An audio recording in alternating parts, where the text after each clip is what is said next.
What is a good life? How should you live your life? Trying to figure that out is actually part of philosophical ethics. I will now first explain how the famous trio of philosophers, Socrates, Plato, and Aristotle, thought about the good life. Then I will introduce three important Hellenistic schools of thought: Cynicism, Stoicism, and Hedonism, and quickly explain their views on the subject. Finally, I will share some of my own ideas about the good life.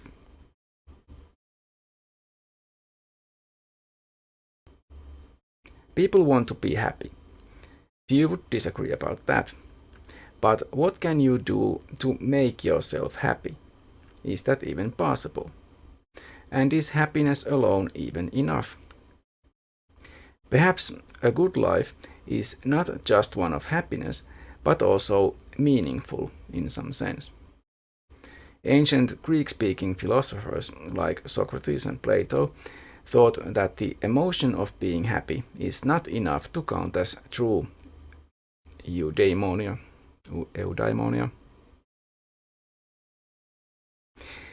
which is some kind of happiness that involves also living the right way ethically. An unethical person, even if they enjoy physical pleasures as a result of their unethical behavior, is therefore not truly happy. True happiness therefore requires seeking wisdom, the practice of philosophy, as it takes wisdom to know what is good. But as soon as you know the good, it also leads you to good actions. You only do evil out of ignorance. Socrates went so far as to claim that it is better to suffer evil than to do evil. It may be difficult to believe that billionaires and drug lords are not happy just because their wealth is unethically gained and maintained. Socrates had lofty ideals, but apparently he lived and even died according to them. Aristotle was a bit more down to earth, perhaps.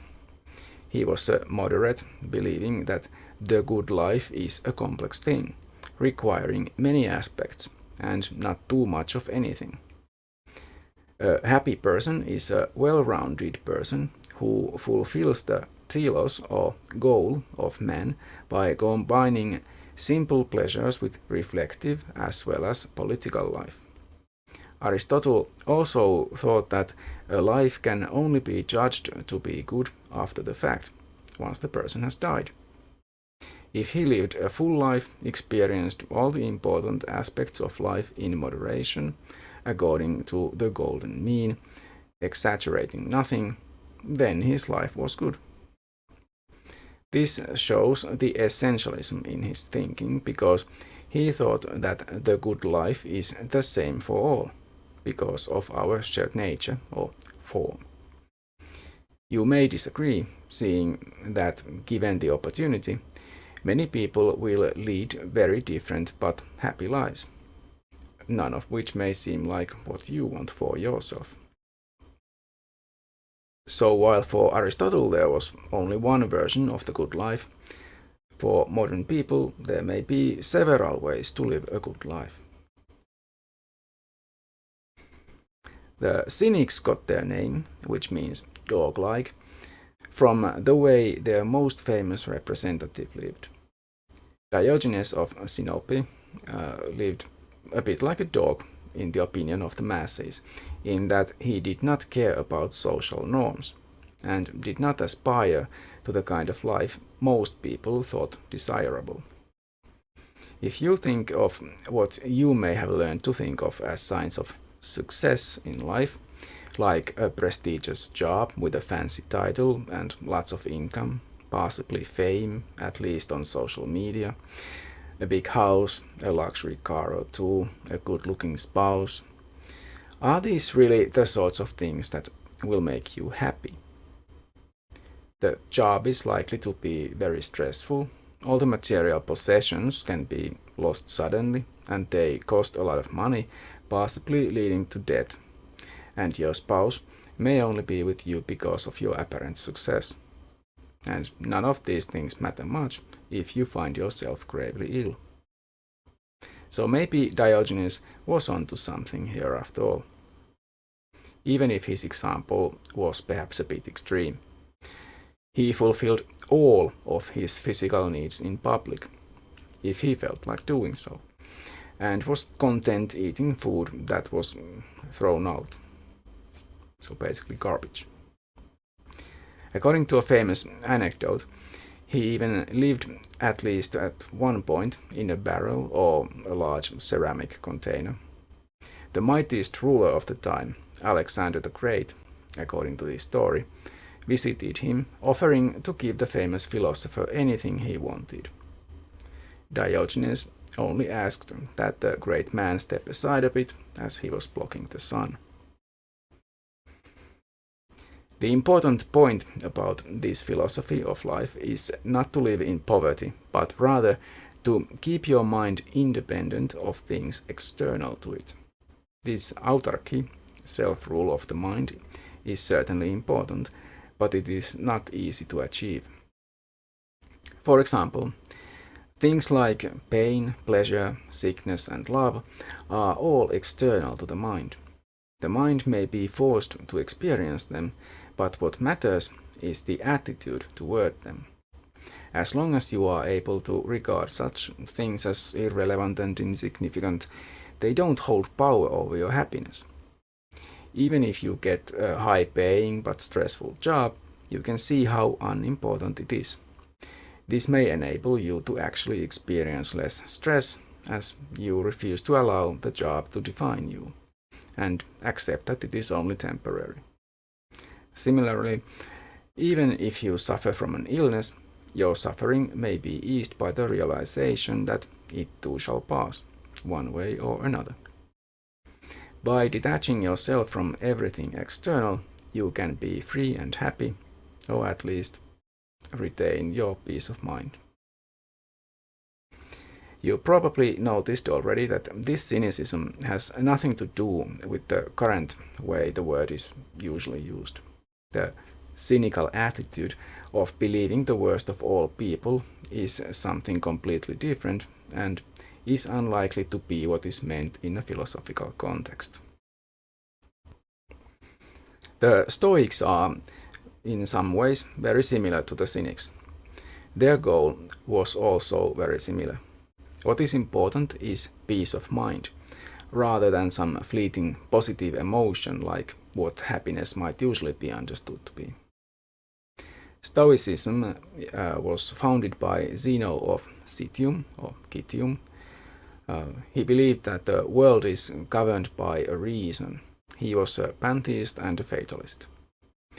Happiness or peace of mind can only be attained by accepting one's fate. Understanding and accepting this requires rationality. It then enables the philosopher to achieve apatheia, freedom from passions.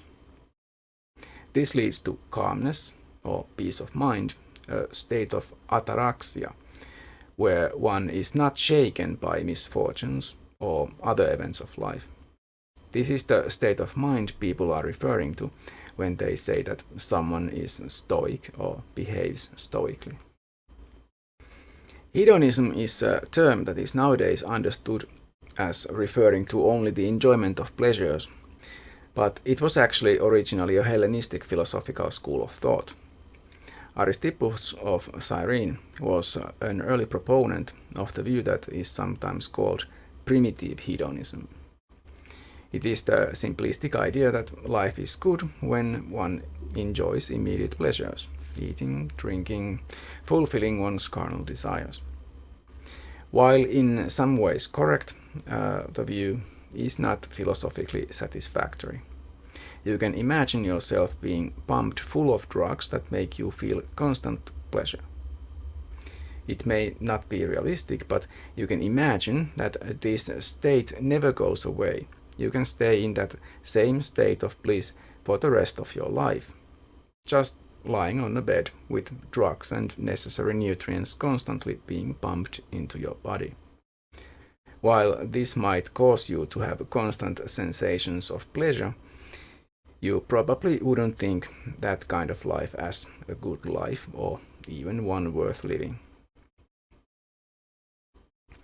Epicurus represents a more reasonable or prudent kind of hedonism, often called Epicureanism. Instead of seeking immediate pleasure, this philosophy urges you to seek the greatest pleasure.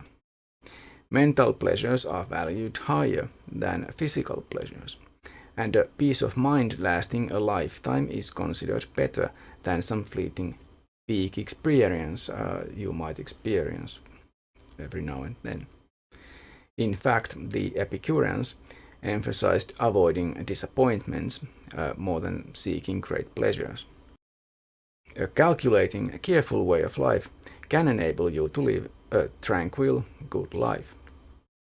You may wonder if tranquility is as great as Epicurus thought, though. To avoid hangovers, don't get too drunk. Wise so far. To avoid losing love, never fall in love in the first place. Really? Well, you decide for yourself. As is often the case in philosophy, there are good things to learn in all the views I have presented here. Clearly, happiness is something we all would prefer to experience, or at least being unhappy is probably not on anyone's wish list. But as psychologists have found out, seeking happiness doesn't actually work. Other things are required, such as feeling in control of your life, being part of something bigger than you, being useful to or helping others, feeling connected to other people, and so on. In other words, you will most likely be at your happiest when your life feels meaningful. The ideas of the great trio were perhaps subjective expressions of this same understanding.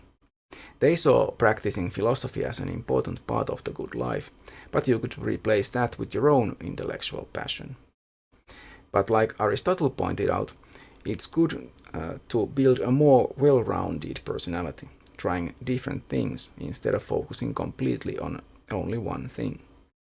Becoming really good at anything requires a lot of practice and dedication to it, but try to complement that with a hobby or two and some social activities outside that one thing as well.